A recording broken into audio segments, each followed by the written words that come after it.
You want to know what a Wall Street Democrat looks like? Well, as soon as the Obama administration ended, his cabinet members and his staffers all ran to get jobs with corporate America. No surprise. Farron and I have been talking about this forever. These same people from the hope and change thing, like we can do better, from that administration, well, they're in the pockets.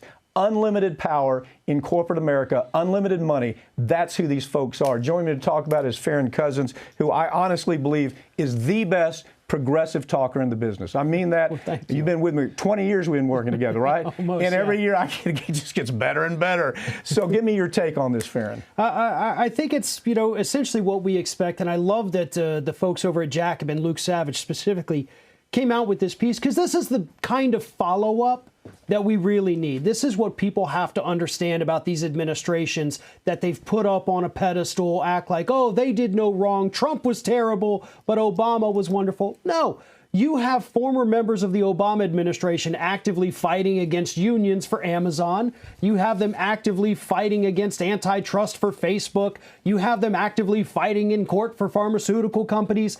These are corporate puppets that came directly from Obama. What are the blinders that run-of-the-mill Democrat puts on? The blinders that make them so tribal that they can't admit that, this was a Wall Street Democrat party that now has moved into corporate America. There's no guesswork here. I mean, my God, you starts with Jay Carney. I mean, Jay Carney's with Amazon.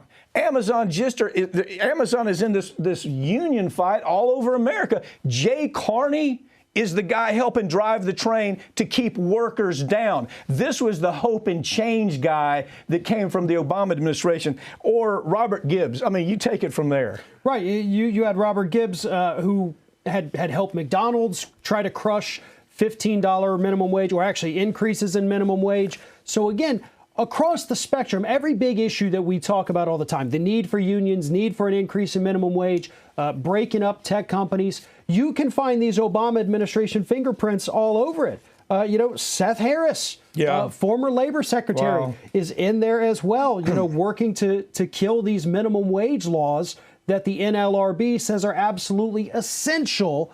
But Obama's people, the hope and change folks. Right. Hope and change. Are the ones out there doing these horrible things. But the average run-of-the-mill liberal does put on these blinders, and they say, well, at least it's not Trump. At least it's not Bush. But no, you can't have that mentality. When they do wrong, call them out for doing wrong. Send in your comments. Criticize us. I don't give a damn anymore. You have to call it out.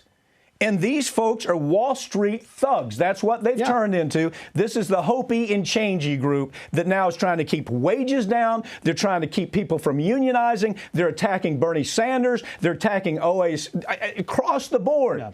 They're attacking progressives and everything we stand for because of the money. That's okay, because of Hopi and change. Well, I do want to add real quick, too, just another person to throw in, not from the Obama administration, but you got Howard Dean out there right now. Oh, my God. Who's actually lobbying Biden to not loosen the patents on the COVID vaccine so that poor nations can get their hands on. It's obscene what these former progressives are doing. And he's doing that so corporate America can make more money. Yeah. How about Eric Holder? Has he ever seen a white-collar criminal that he was willing to put in prison? Well, now, no guesswork here. He's back with Covington Burling that are in the business of protecting white-collar criminals and corporate criminals. That's where Eric Holder went back to.